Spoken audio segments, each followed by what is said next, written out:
Good morning. This is the Saturday morning interview. My name is Geoffrey Onditi. Good governance is core to any development. Good governance enhances accountability and therefore this accelerates development. While the youth and children constitute the majority with over 70% of the population, their numerical strength has not featured in policy and development planning processes. As a country, we cannot manage the various transitions without the participation of youth in governance and development processes. This is according to Daisy Nyongesa, a nominated senator representing the youth in the Senate. Today on the Saturday morning interview, our focus is youth and governance. I'm speaking with Senator Daisy Nyongesa. So, what do you think? Have the youth been involved in governance well enough? Share your comments on our KBC English Service Facebook fan page. Welcome, Mheshimiwa Daisy. Thank you so much, Onditi. Daisy, when we talk about governance and young people, generally, what do you think about governance and young people in this country? Have the young people, for example, been given the chance to lead? Thank you so much, Onditi. When we talk about youth governance, the aspect of leadership comes in. And the question is that, yes, we have young people in governance, but is it the percentage that we are supposed to get? Now that the Constitution gives a certain percentage of youth participation in leadership and governance. And when we look how the country is being run from the corporate society, from the political angle, as well as formal employment, we still have questions that young people of Kenya are asking, and the answer is that as the youth, we are not contented with the positions that the government has given or the opportunities the government has made it open for the young people to explore. So why do you think the youth are in the background instead of the forefront? Many times I've said is that young people have the potential, and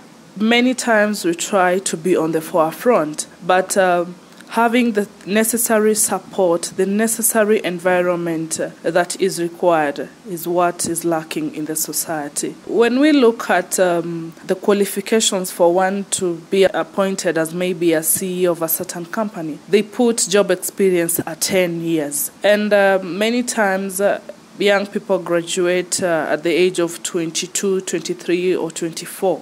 So when you say you must have a job experience of 10 years and you have to give yourself an allowance of 1 to 3 years of hustling before you get a job, it means that it's very rare, or it is only on rare occasions that we can have a young person who is less than 35 years heading an institution.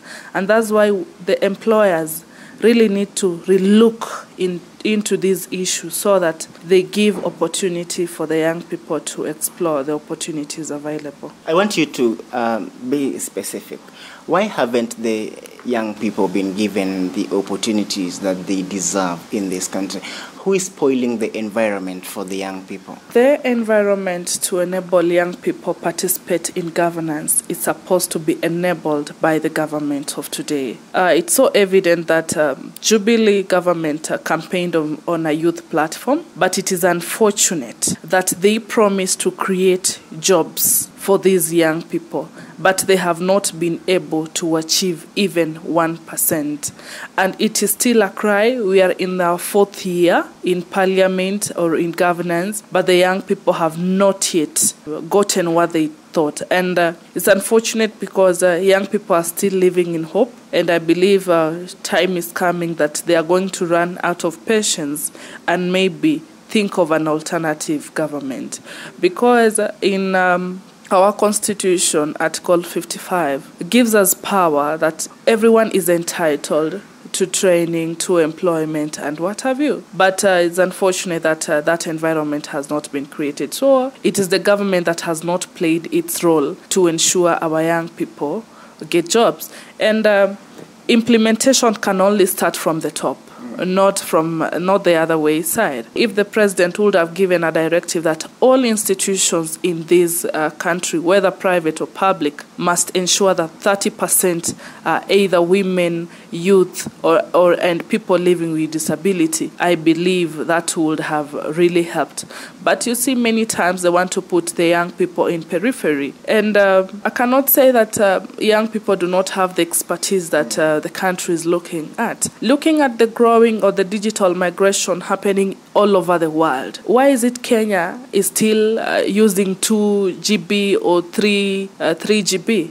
Yet people are moving to other levels. It is because we are using the old people, the old mind, who are not even aware of the Alibaba and the new changes that are coming up in technology. But they are saying that these old people are the ones to guide the young people. Maybe we need to come up with a board of old people who we can be referring to them in terms of guidance. But there's no way they are going to offer guidance, yet they are CEOs and they have no idea what is happening in these various institutions or leadership positions. So it is high time that we consider giving young people the opportunity to be in the governance arena so that we can experience the alternative way of doing things in this country. And I believe, given opportunity, young people have the necessary energy, the zeal, and the knowledge, the expertise that we need to run our country.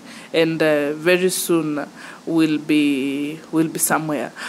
When you compare the growth that has happened in Korea, and at one point Korea and Kenya were having the same GDP, but at the moment they are beaters by far, then we need to look back and ask ourselves what is happening in our country. So is it that Kenyans or the voters are the ones who make mistakes, or is it the people we elect, we confide our confidence and trust in, who are letting us down? So talking about Korea, because you mentioned Korea, for example, how did they involve the young people in terms of development to be where they are today? Thank you so much, Onditi. And it's not only Korea. We can give even examples of African countries. Talk of Rwanda. The executive has a big role to play in terms of priorities of projects to be done in the country, allocation of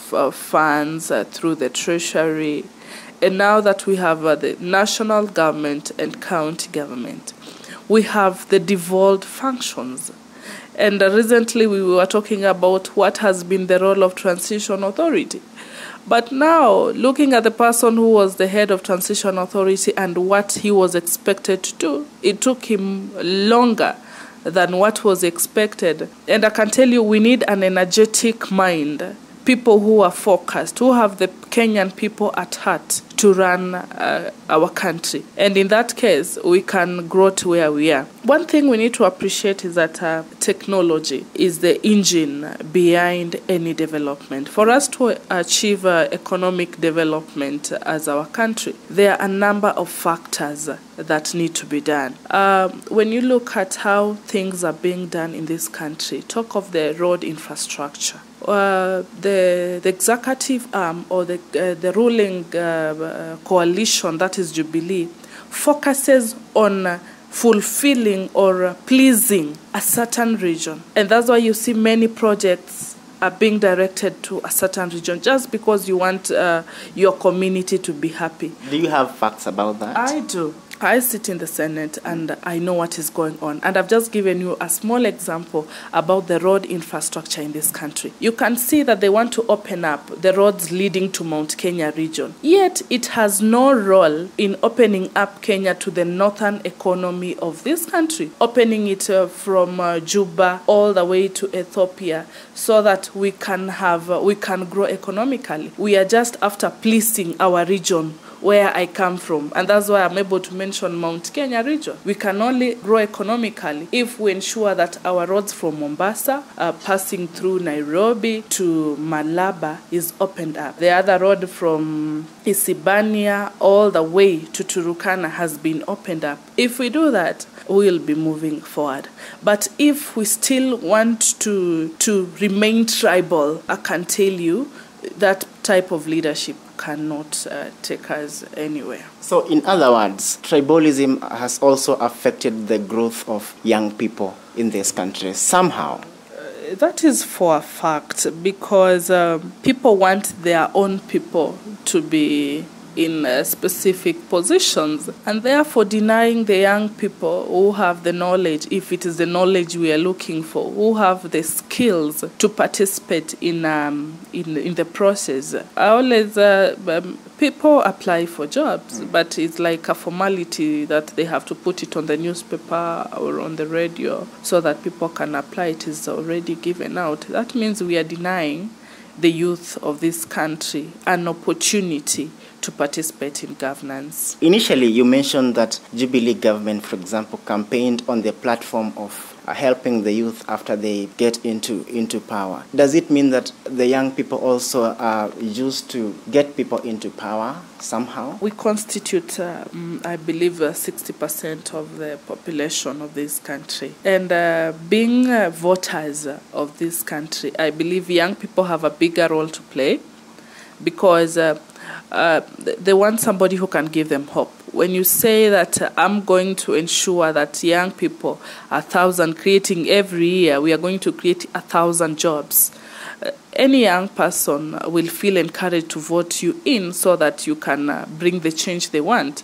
But even after them participating in their democratic right, you disappoint them. I think that is the worst thing you can do to a Kenyan youth or any other Kenyan any other youth in this world. Yeah, so the young people have been ignored. They have been ignored, as you're saying. For example, Daisy Nyongesa, you are in the Senate. You also represent the young people of this country. What are you doing exactly to help these young people in terms of governance? What are you doing exactly? I have been on record trying to articulate issues touching on the young people, on the youth of this nation. Many a times, any bill, any motion that has been brought in Parliament, both the National Assembly and the Senate, I'm able to look at it in the youth perspective. Who are my constituents?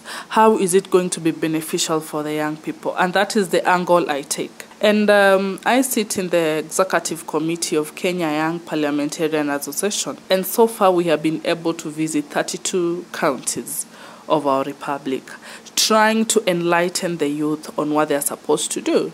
Recently, that was on 5th of February, I did a training for the young people of Western region, whereby I was able to bring more than 200 young people together from Kakamega County, Vihiga, Bungoma, as well as Trans Nzoia, so that we can share on what we are able to do so that we are empowered economically. And that's why we even bring on board, and I've tried to bring on board as consultants as well as specialists in terms of helping the young people grow to a certain level. And now that I also sit in the Committee of Education, we have tried to urge the county government, and in most counties is that the CEC member in charge of education is also in charge of youth affairs, so that they can brand their youth polytechnics, the ones that were referred to as village polytechnics, in that these young people who have not been able maybe to go to secondary school, or their parents cannot afford fees to take them to college, they can as well get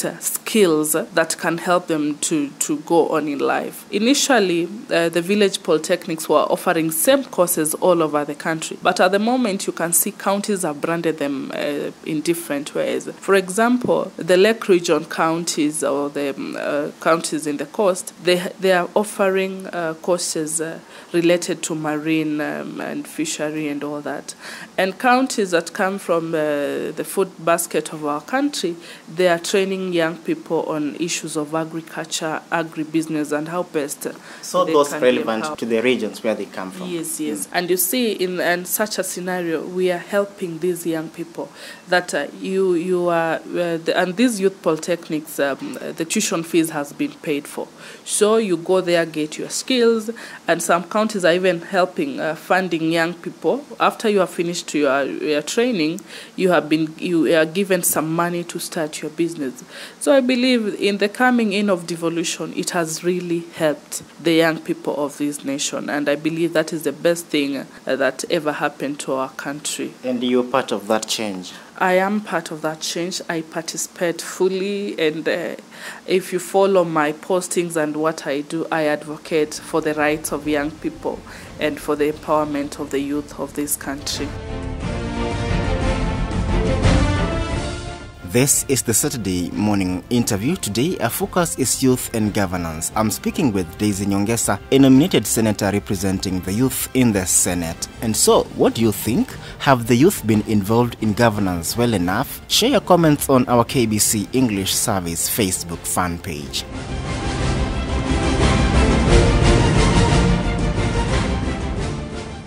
Daisy, you're doing a lot in terms of empowering these young people. But we also need to know about governance, because youth should participate in governance issues. How should these young people be engaged in governance in general? Governance is the in thing. We want young people to take the lead. The government has been unable to deliver that. But there's other alternative ways that young people can participate in governance. One, we are trying to make these young people get exposed, get experience. And that's why you see we try and even through our donor friends, they're able to help us move these young people, for example, from Kiambu to go to Kajiado to see what these young people are doing. And at the end of the day, they are able to see things in a different way, and when they go back home, they're able to implement. And we encourage the young people that it's not a must you be employed in an office. We have so many graduates, but it's unfortunate that all of them want to sit in a certain office somewhere, and more so in Nairobi. But we are encouraging them that, look, you can start some. You have done business management. Yes. You have done a course related to agriculture, housekeeping, and what have you, hospitality. We are encouraging them to come up with proposals and see how best they can start their own businesses and even become employers, as well as creating job for other young people. And when you see we have a program for young entrepreneurs in various stations, you can see that these people have grown from nothing, and now they are millionaires of this country. And it is an encouragement to these young people that you don't need to be employed in a certain office for you to be in governance or for you to be something. And you can even see that young people have come up with circles. They are registering circles, they are registering youth groups so that they can take charge. And you see it has a leadership, like circles have directors, youth group has chairman, secretary, and treasurer. And they are able to sit together, think through it, approach small others, maybe microfinances that come on board and give them the skills they require before they are given the funds. So after they have been given the funds, they are able to do projects collectively, and after they have grown, they are able to do even projects individually. And at the end of the day, I think we will get somewhere, but we are not yet there. Those are just the small steps that I am helping the young people pick up. So it might be a repetition, but I want you to tell me, Mheshimiwa, how do you groom a young man, for example, a young girl, for example, to be a leader who can be a benefit to the nation in future? Being a representative of the youth in this Kenyan Senate, I run a program of mentor-mentee program. Mentor-mentee? Yes. That we are partnering with the local universities. We get a group of young people in universities who are interested in leadership. Those who are in the student leadership as well as those who are not in the student leadership, so that they can try and visit now their local primary schools as well as secondary schools, just to give an encouragement to these young people. And you see through that, you are able to see that this young person if he or she is in primary or secondary, he'll one day want to be like you who is in the university and maybe join the same club you are in and do the things you're doing. And I have examples. I've actually interacted with young people who have started some initiative. Onward was started by Ronnie Sumba, who is a young person. We have Ficha Uchi campaign, which was started by a young person. Meaning what? Billion Ojiwa. Ficha Uchi campaign,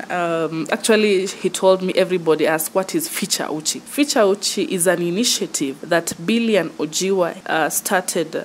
He was a child from a poor family in Mathare. So he started it so that he can help these young children, pupils in primary school, get uniforms. And now, together with friends, and he's a young person, less than 35, they're able to pull resources together, use local fundis, and they provide uniforms to these children. And you can see it has picked up all over the country. So these are the initiatives that young people have started, and I'm actually working with them to see how best are we able to help the children of this community, as in the children of Kenya, grow from that small level to somewhere. And it is through this mentor-mentee program that we open up the minds of the young people of this country and tell them, look, I was from a poor family. We lacked school fees, but I got an opportunity, whether sponsorship or through a friend, I was able to go to school. And after going to school, I did not wait to be employed in a certain office in Nairobi. I decided to do this, and it has earned me this thing. And I believe that is the mindset the young people of this country need to have, that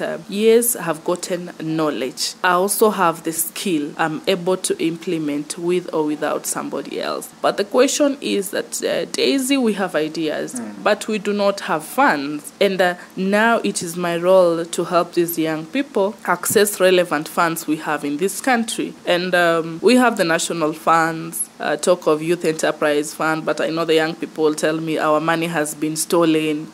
We have counties that have even come up with programs, Mkopa Mashinani or Pesa Mashinani, so that, and that one is open for everybody. But it is my role to ensure that the young people who have applied for those funds are able to get so that they can start their business or entrepreneurship activities. Being in opposition, I know you are in ODM. How are you able to collaborate with the government? Because you have to work with government institutions. I know I need to work with government. I'm in opposition, yes. There's a way I can work with government. One is to make sure that the motions and bills that come to Parliament and touch on young people have been passed, and do a follow-up to make sure that what affects the young people is being implemented. That is my role. I play the oversight role, and I'll not dance to the tune of government. It is my role to make sure that what they have pledged to do, they have done it. And being a leader of my capacity, I don't think if I need somebody else to help me do it. If I've been able to do it on my own,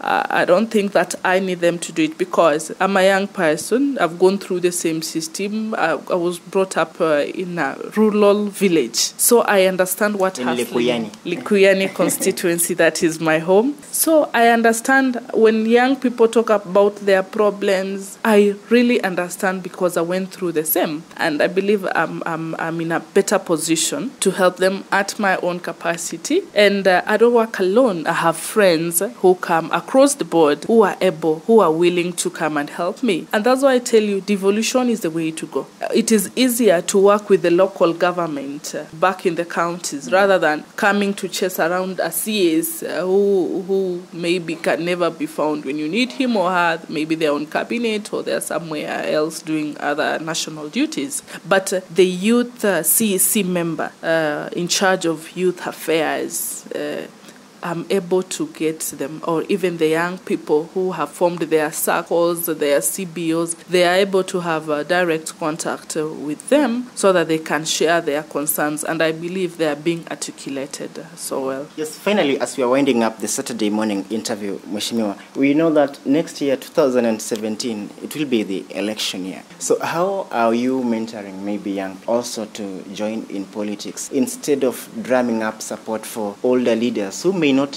help them much. Thank you so much, Onditi. Yeah, it is true, 2017, we are going for elections, our general elections. And we saw what happened in 2013, as well as the many by-elections we have had in our country, including the recent by-elections we had in Malindi, as well as Kericho County. And looking at how things are, I believe young people are now informed. That's why we are encouraging them to register as voters, number one.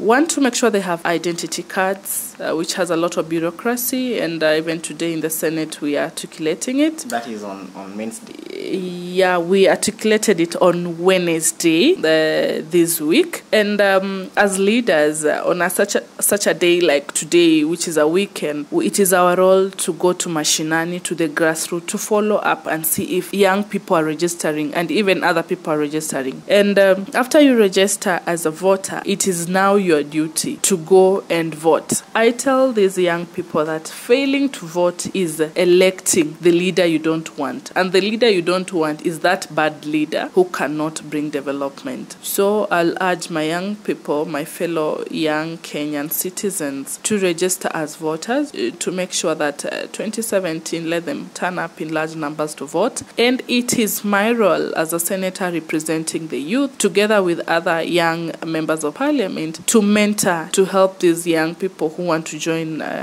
leadership in governance and other leadership positions to achieve it. And I want to tell you that we are working on it. We even have an organization called the Youth Senate of Kenya, which is not the Senate Parliament, but it is run by young people. I had a meeting with them, and we are seeing into it how best can we help these people, because they have 47 ambassadors in all the 47 counties. And I believe through such initiatives, with the support of we who have gone ahead of these young people, 2017, one thing I'm sure is that we are going to have very many young people going for these seats, both at the national and county level. And it is my wish that we support young people who want to go for elective positions so that they can be part of the change we want to achieve in our country, Kenya. They can be part of the change you want to achieve. Yes, you can be part of the change by participating, by being involved and taking up the role. I believe we are not always going to shout other people's names. It is time we shout a name of a fellow young person. That Onditi is youth, Daisy is a youth, and here they are. So we should choose. And the beauty is that because we are children, the youth are children of the community, we will have the support from our mothers, and now it is the turn of our fathers, the old men, to support the youth of this country. Thank you very much, Mheshimiwa Daisy Nyongesa, for your wise words. I really appreciate for the interview. Thank you. And with that, we come to the end of the Saturday morning interview. Today, I have been speaking with Senator Daisy Nyongesa, a nominated senator representing the youth in the Senate. You can still share your comments on our KBC English Service Facebook fan page about youth involvement in governance. Till next week, my name is Geoffrey Onditi.